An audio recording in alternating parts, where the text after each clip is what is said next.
Assalamualaikum warahmatullahi wabarakatuh. Para jamaah yang dimuliakan Allah, saya doakan Bapak Ibu semuanya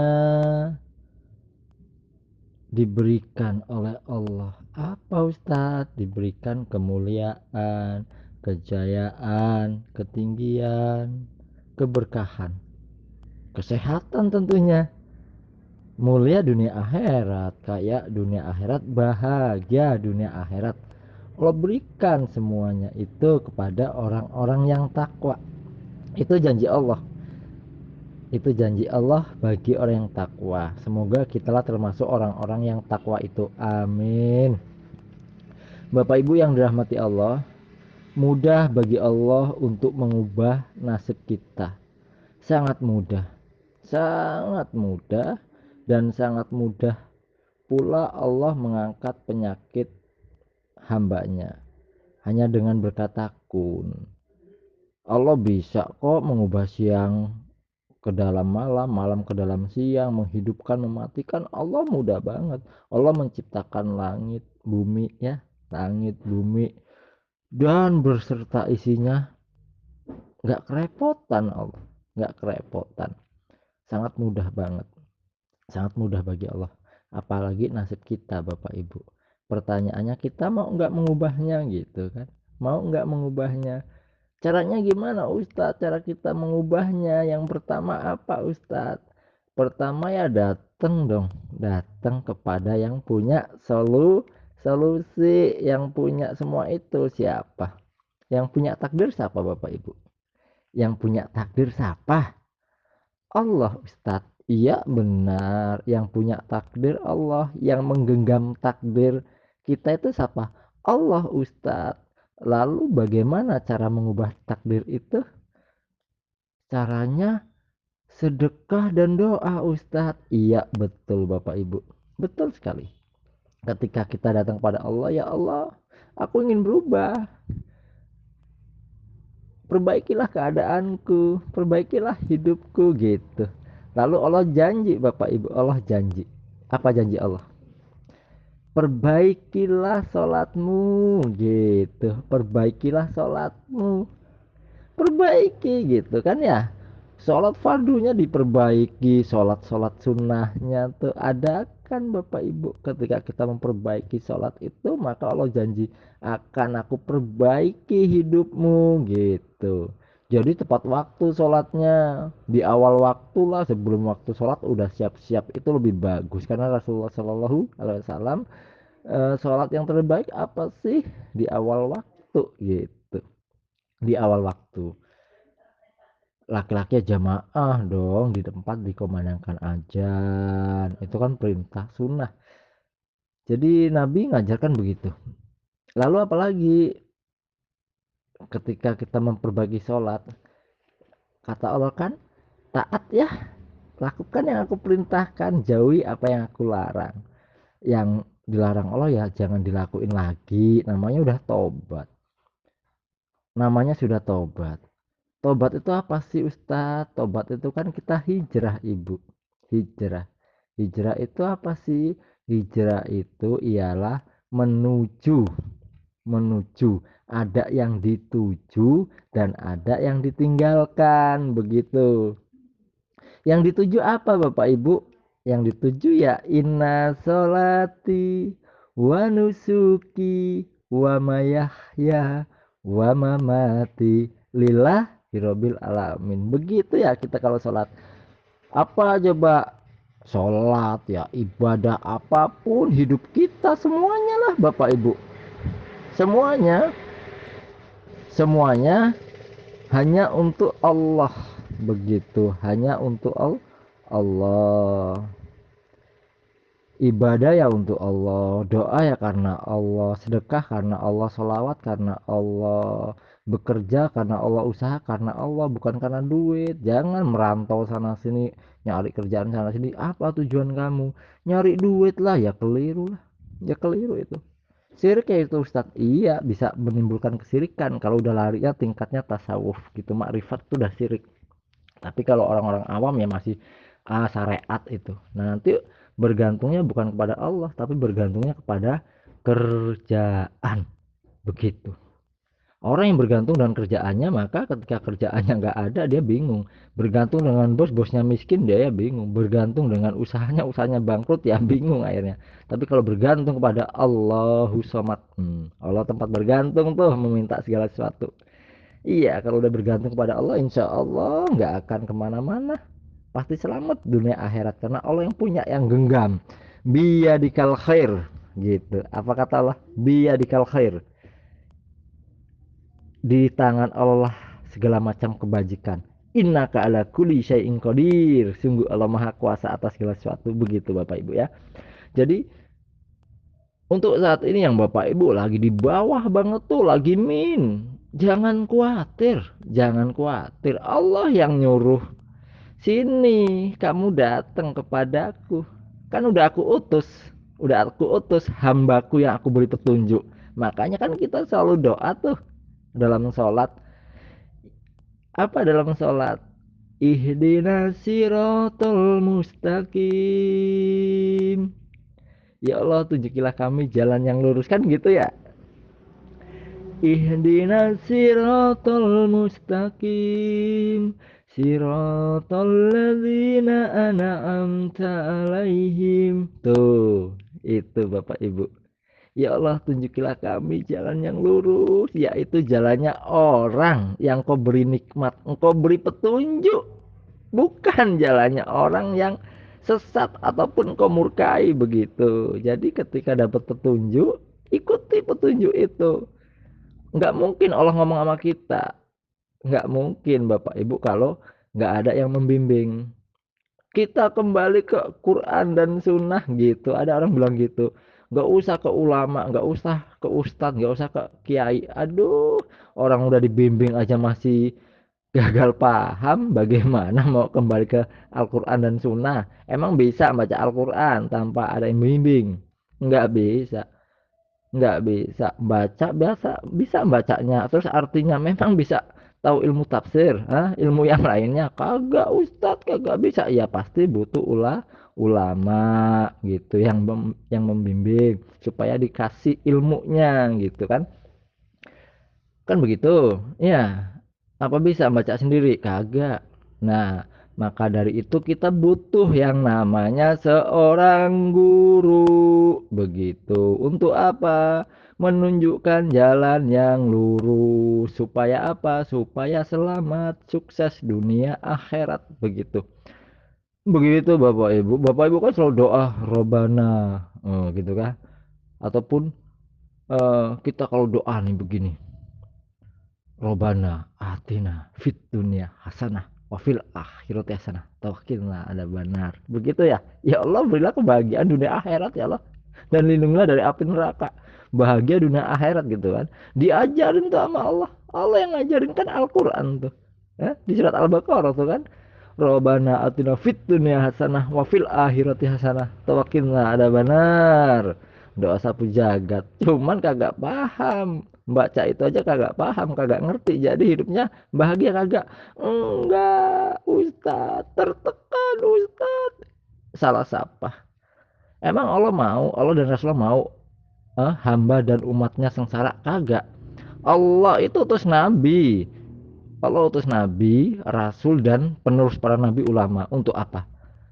Memberi kabar gembira. Al-Quran ini diturunkan bukan untuk membuat manusia susah, tapi untuk membuat manusia senang, bahagia kalau ngikutin petunjuk, menjadikan Al-Quran di depan sebagai petunjuk, bukan Al-Quran di belakang. Kan selama ini Bapak Ibu nggak baca Al-Quran. Aku udah khatam Ustadz, udah ini, khatam bacanya doang, bacanya doang, tapi kan nggak pakai ilmu begitu. Lalu eh, setelah kita dapat petunjuk itu, apa yang harus kita lakukan Bapak Ibu? Ngikutin petunjuk itu Ustadz. Iya, harus ngikutin petunjuk. Kalau nggak ngikutin petunjuk, berhasil nggak? Kagak Ustadz.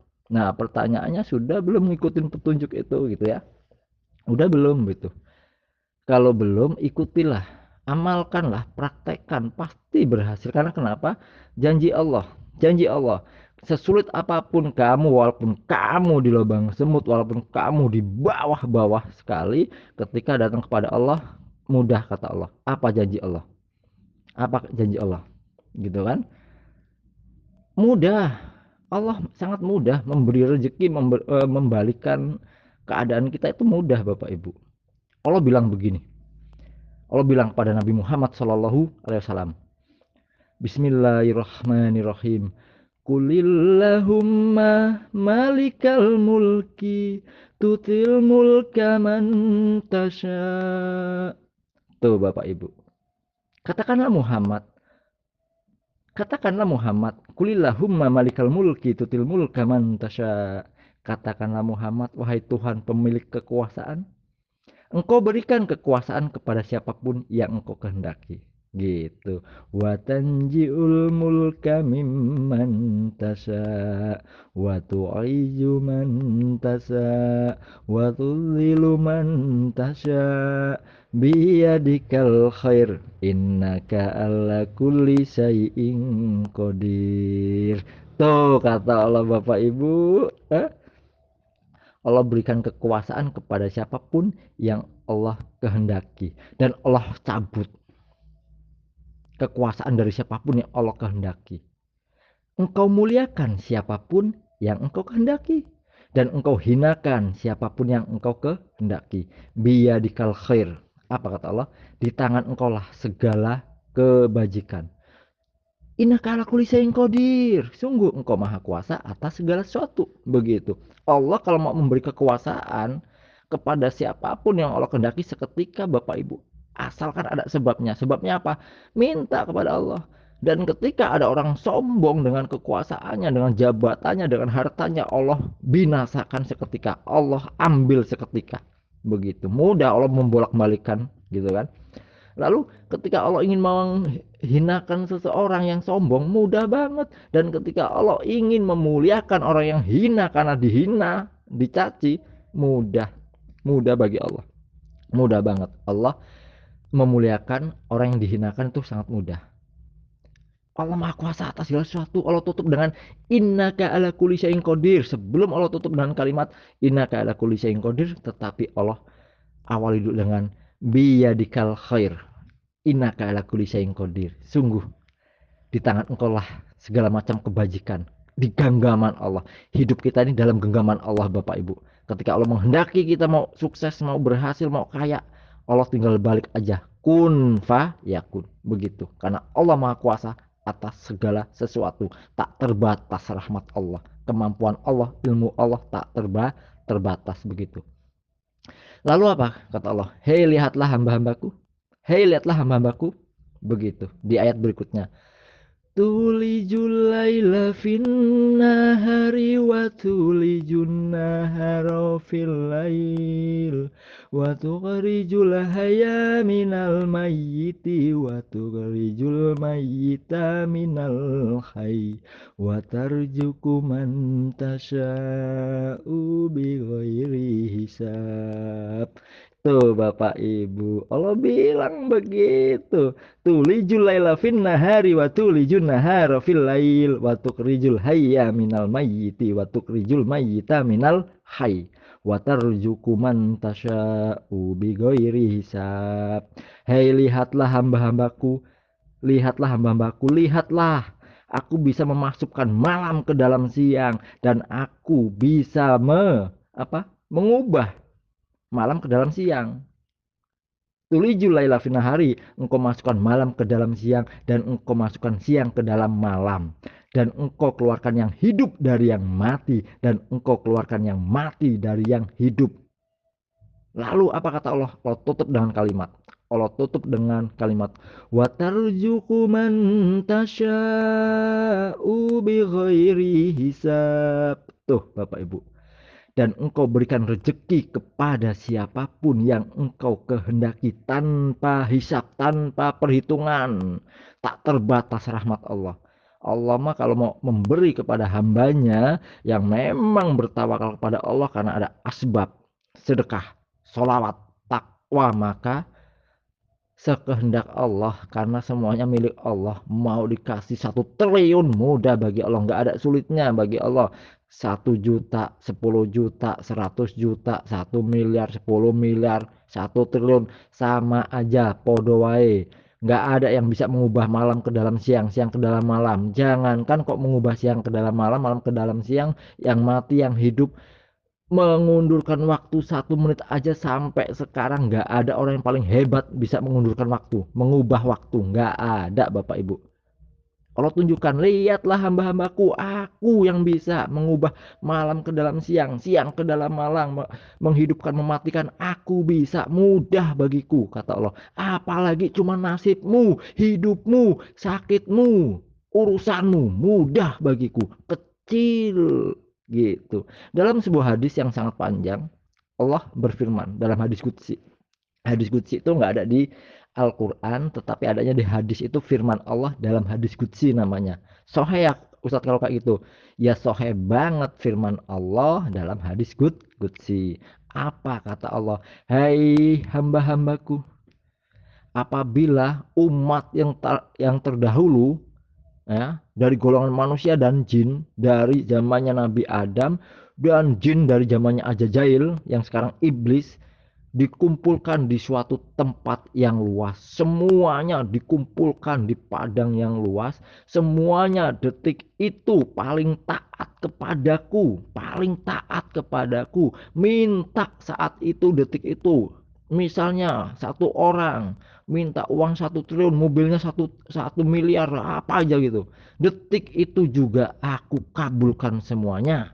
Detik itu juga aku kabulkan semuanya, aku wujudkan semuanya dengan kun fayakunku, maka tidak akan mengurangi kekayaanku sedikit pun.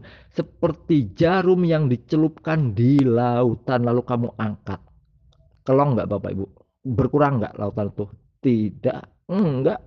Dan Allah pun nggak beruntung sekiranya semua makhluk Allah dikumpulkan dan minta semuanya taat, paling taat. Allah nggak beruntung sedikit pun, nggak menambah kekuasaan Allah sedikit pun. Allah nggak untung, nggak rugi sedikit pun. Itu kata Allah. Lalu jika dibalik, hei, jika semuanya kalian durhaka, paling durhaka kepadaku, nggak berkurang sedikit pun kekuasaanku. Begitu Bapak Ibu. Nggak rugi, nggak rugi Allah. Mudah banget bagi Allah. Mudah banget. Mudah banget. Kalau untuk mengubah nasib Bapak Ibu. Jadi kalau mau minta kepada Allah, ya, jangan ngukur kemampuan kita. Ukurlah kemampuan yang mau memberi. Kan Allah yang nyuruh, hei kalian semua lapar, mintalah makan kepadaku, pasti akan aku beri makan, begitu. Kalian semua telanjang, mintalah pakaian kepadaku, pasti akan aku beri. Hei kalian semua makhlukku, kalian semua khususnya manusia, kalian semua miskin, gak punya apa-apa, karena semuanya milikku. Jangankan harta-harta anak, istri, suami, semuanya, dirimu saja, jasadmu itu milikku, amanah dariku. Kalian semua miskin, sini datang kepadaku, mintalah kekayaan kepadaku, pasti akan aku beri, pasti akan aku cukupi keperluanmu. Maka Allah bilang, wa may yatawakkal 'alallahi wa huwa hasbuh, innallaha baliku amri, qad ja'alallahu likulli syai'in qadra. Apa kata Allah? Barang siapa yang bertawakal kepada Allah, Allah akan cukupkan keperluannya.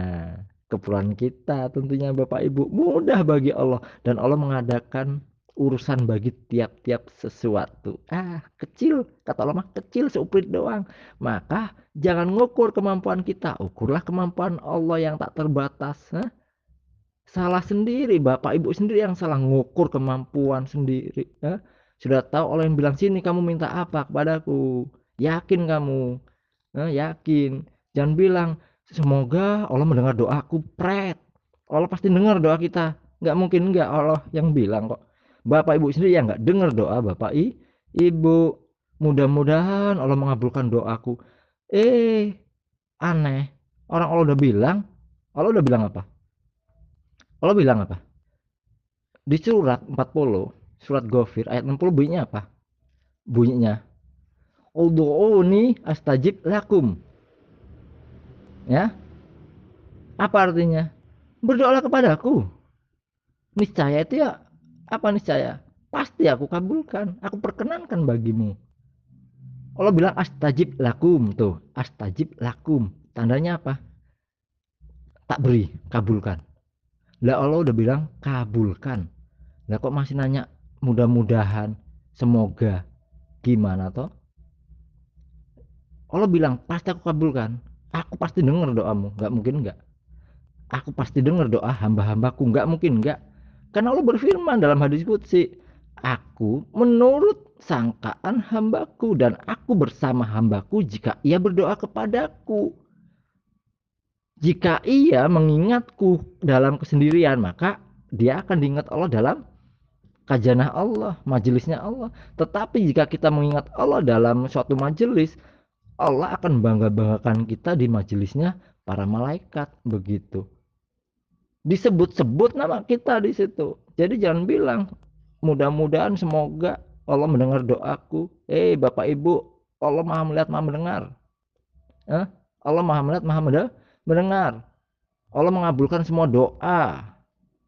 Allah mengabulkan. Namanya prasangka itu pasti kok. Prasangka. Allah ngikut kita aja kok. Allah kan bilang. Allah bilang apa? Ayo. Allah bilang apa? Di surat apa? Oh, di surat Al-Fat, Ustadz, ayat 11. Allah nggak akan merubah keadaan suatu kaum sebelum kaum itu sendiri yang mengubahnya. Kan gitu ya? Kan gitu. Jadi siapa yang perlu mengubah ya? Kita dulu. Kita. Lalu diulang lagi di surat An-Anfal ayat berapa? Ayat 53. Allah bilang gitu kok. Allah bilang, apa kata Allah ya? Sesungguhnya Allah tidak akan mengubah suatu nikmat kepada siapa? Yang telah diberikannya kepada suatu kaum, kita misalnya. Sehingga kaum itu mengubah apa yang ada pada diri mereka sendiri. Begitu Bapak Ibu. Allah itu nggak akan memberi nikmat kepada hambanya kalau hambanya itu nggak mau ngubah sendiri. Kita yang harus niat ngubah. Kamu maunya apa? Ini dunia ini aku berikan, aku wariskan. Dunia ini diwariskan kepada siapa? Dunia ini diwariskan kepada orang-orang siapa? Allah bilang di surat apa Ustadz? Di surat Al-Anbiya ayat 105 Allah bilang yang artinya apa? Bahwa bumi ini akan diwarisi oleh hamba-hambaku yang soleh. Tuh, namanya diwariskan kan diberikan nih. Urus nih. Urus. Dunia ini urus. Tapi kan nggak bisa gimana Ustaz? Ya iya karena tujuannya itu bukan akhirat. Coba kalau tujuan Bapak Ibu akhirat, ngikuti Kanjeng Nabi. Lalu kan ada janji Allah. Barang siapa yang tujuannya akhirat, orientasinya akhirat, maka Allah akan tundukkan dunia. Akan Allah datangkan dengan hina dina. Jadi ilmu kuantum, jangan ngejar dunia. Ngejar dunia, soalnya sini nggak dapet. Malah dapatnya dosa. Jauhi dosa. Yang pertama perbaiki sholat, jauhi dosa. Yakin kepada Allah ya. Yakin, jangan lemah. Harus yakin. Kalau nggak yakin kepada Allah gimana ya? Imannya ya dusta tau berarti. Imannya dusta kalau nggak yakin kepada Allah. Allah nyuruh kita kaya Bapak Ibu. Allah yang nyuruh kita kaya. Allah yang nyuruh kita kaya. Al-Quran, Allah berfirman di Al-Quran itu kita diperintahkan haji ya, diperintahkan umroh ya kan. Tandanya suruh kaya nggak? Iya Ustadz. Korban tuh, bangun masjid, pahala-pahala yang sifatnya apa? Eh, membantu orang lain itu kan butuh harta. Bahkan nih sampai Allah ancam nih, sampai Allah ancam Bapak Ibu sering nggak baca surat eh, 107 surat Al-Maun. Coba Bapak Ibu nanti renungin surat Al-Maun itu ya. Aro'aital ladzi yukadzibu bi. Tahukah kamu orang yang mendustakan agama kan gitu. Fadalika ladzi ya'udul yatim. Maka itulah orang yang menghardik anak yatim. Ayat berikutnya gimana? Dan yang tidak mendorong memberi makan orang miskin. Itu orang mendustakan agama. Kalau kita mau menyantuni anak yatim, memberi makan orang miskin, butuh duit apa enggak Bapak Ibu? Butuh Ustadz. Ya iya. Lalu Ayat berikutnya gimana? Ayat 4-nya. Maka celakalah orang yang sholat. Yaitu orang yang lalai dalam sholatnya, yang berbuat riya, dan enggan memberikan bantuan. Tuh, kalau kita mau membantu saudara kita mau memberi manfaat untuk orang lain, kita butuh duit nggak Bapak Ibu? Butuh kaya nggak? Iya Ustadz, ya iyalah. Makanya Allah nyuruh kita kaya. Allah nyuruh kita kaya Bapak Ibu. Harusnya kita kan dapat janji Allah. Harusnya dapat janji Allah kalau benar imannya. Kalau benar hidupnya. Apa janji Allah? Hmm? Di surat Nuh gimana? Surat Nuh ayat 7, ayat 10. Dari ayat 10 sampai 13 tuh. Surat 71 kan jelas banget. Jelas banget. Apa kata Allah? Kalau kita mohon ampunnya benar, tobatnya benar, namanya tobat itu Bapak Ibu hijrah menuju Allah, meninggalkan sesuatu yang dilarang Allah. Namanya menuju Allah, melakukan yang diperintahkan Allah gitu loh. Ada yang ditinggalkan itu apa? Kemaksiatan yang membuat dosa itu tinggalkan, yang membuat dosa sehingga nanti susah hina di dunia dan akhirat tinggalkan. Tapi datanglah kepada Allah dengan cara apa? Membawa amal soleh sehingga dapatlah janji Allah. Kan Allah bilang, maka aku berkata, ini Nabi Nuh bilang kepada kaumnya, maka aku berkata kepada mereka, mohonlah ampun kepada Tuhanmu, sungguh dia maha pengampun. Niscaya dia, Allah maksudnya, dia itu niscaya dia Allah akan menurunkan hujan yang lebat dari langit kepadamu. Dan dia akan memperbanyak harta. Itu kan janji Allah. Akan memperbanyak harta, anak-anak, mengadakan kebun-kebun untukmu, sungai-sungai untukmu. Mengapa kamu tidak takut akan kebesaran Allah, kan begitu. Jadi kalau kita udah benar jauhi yang dilarang Allah, maka Allah janji akan memperbanyak harta, anak-anak, kebun-kebun, sungai-sungai, kan gitu. Surga intinya kan begitu, kebahagiaan. Itu kan janji Allah, bukan janji saya. Allah yang janjikan. Tapi ya kan ada jalannya. Syaratnya apa? Tobat, perbaiki hubungan kepada Allah kan, kepada manusia itu perbaiki. Bahkan Allah janji lagi di surat Hud ayat 3, dan hendaklah kamu memohon ampunan kepada Tuhanmu dan bertobat kepadanya, niscaya dia akan memberi kenikmatan. Nah, namanya kenikmatan itu kan yang enak-enak, bukan dikejar-kejar utang sana sini, bukan sempit, itu nggak nikmat namanya. Apa kata Allah? Ketika kita tobatnya benar, maka Allah akan memberi kenikmatan yang baik kepadamu sampai waktu yang ditentukan di dunia ini, yaitu kematian, dan dia akan memberikan karunia-Nya kepada setiap orang yang berbuat baik. Maka itu berbuatlah baik supaya Allah, kita diberi rahmat Allah, diberi karunia Allah gitu. Diberi rahmat Allah, karunia Allah. Dan jika kamu berpaling, maka sungguh aku takut kamu akan ditimpa azab akibat perbuatan kamu sendiri, kan gitu Bapak Ibu. Ya, jadi intinya eh, perbaikilah hubungan kepada Allah, nggak usah ngeyel. Karena Allah janji rahmat Allah itu sangat dekat kepada orang-orang yang berbuat kebaikan. Begitu. Di surat Al-A'raf ayat 56 kan Allah berfirman begini. Berdoalah kepada Allah ya. Allah bilang nih, ya, Allah bilang, berdoalah kepadanya, kepada Allah maksudnya, dengan rasa takut dan penuh harap. Berdoalah, Allah yang nyuruh kita berdoalah kepada Allah dengan rasa takut dan penuh harap. Sesungguhnya rahmat Allah sangat dekat kepada orang-orang yang berbuat kebaikan. Begitu. Begitu kata Allah di surat Al-A'raf ayat 56. Maka kalau kita sudah berbuat kebaikan, kita berdoa, itu perintah Allah. Doa itu ibadah yang sangat luar biasa Bapak Ibu. Senjatanya orang mukmin itu doa. Jadi kalau ada orang bilang, sholawat kok minta mobil, sedekah kok minta duit, terus apa lagi? Apa lagi? Tahajud kok minta ini, yang penting ikhlas. Ya itu orang nggak paham yang namanya ikhlas. Itu kita ibadah, kita lakukan apapun itu ya, inna sholati wa nusuki wa mayahya wa mati hanya untuk Allah, dan berharap hanya kepada Allah. Ibu ngeluh, bapak ibu ngeluh, nangis-nangis hanya kepada Allah, curhat kepada Allah itu boleh, itu sebaik-baiknya curhat, itu sebaik-baiknya ngeluh gitu loh. Ngadu hanya kepada Allah itu sebaik-baiknya. Maka dari itu ngadunya hanya kepada Allah, mintanya hanya kepada Allah. Bagus banget, itu perintah. Jadi kalau ada orang sholawat kok minta duit, minta ini, urusan lo, orang saya mintanya sama Allah nggak sama lo gitu.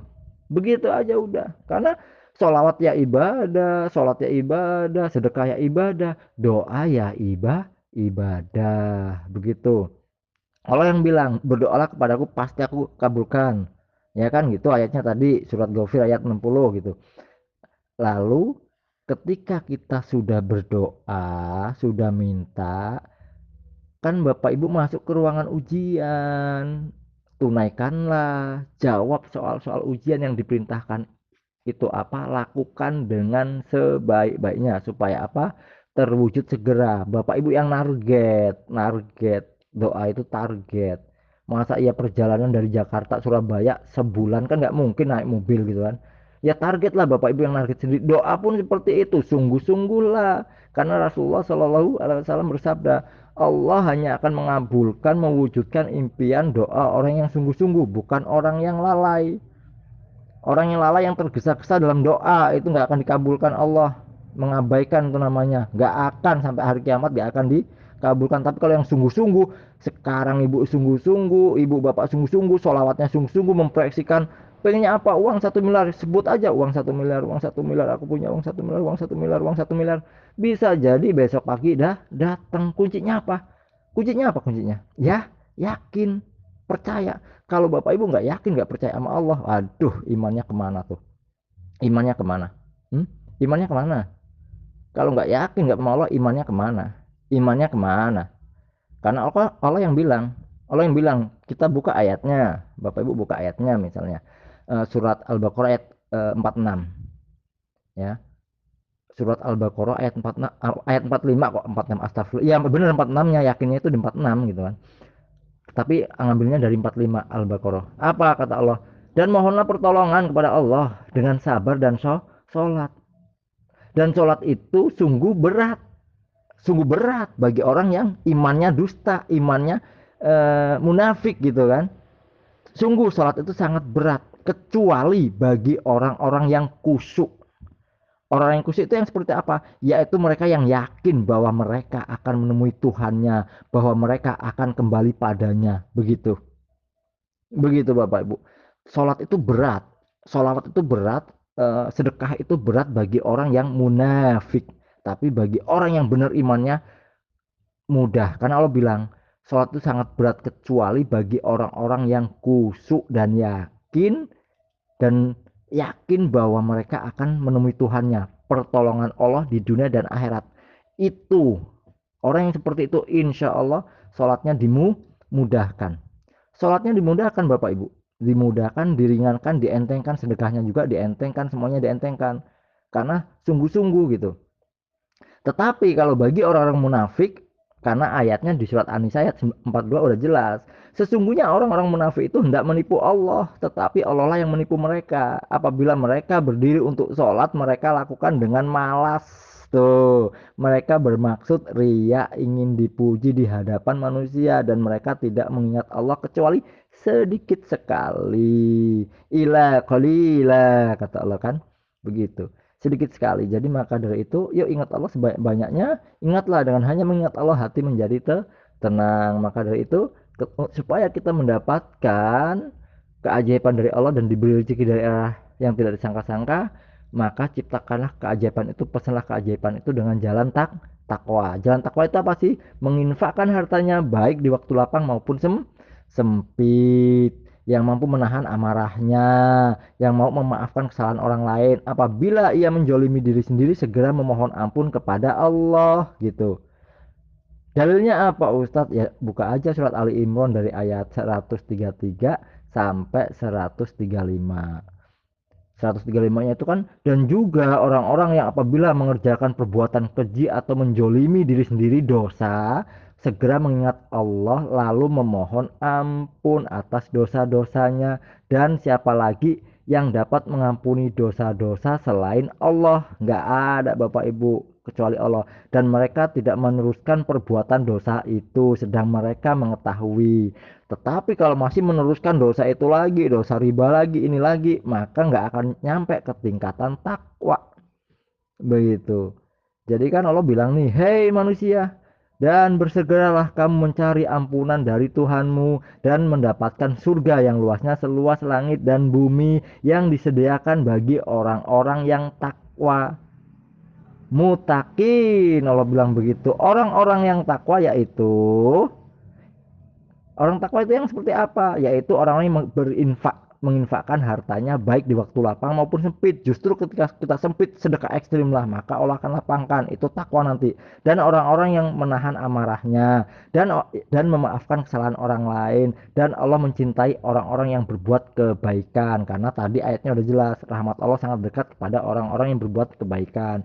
Lalu di ayat 135-nya ya tadi itu memohon ampun ketika menjolimi diri sendiri, lalu nggak meneruskan dosa itu lagi, ya mengatakan aku yang salah, orang lain yang benar, maka ya Allah ampuni aku siap memperbaiki kepada kawan-kawan, saudara, siapapun, aku yang salah, aku siap memperbaiki gitu. Insya Allah pertolongan Allah akan datang dengan segera. Saya doakan Bapak Ibu semua mulia dunia akhirat, bahagia dunia akhirat, besok mendapat keajaiban, malam ini mendapat keajaiban, amin.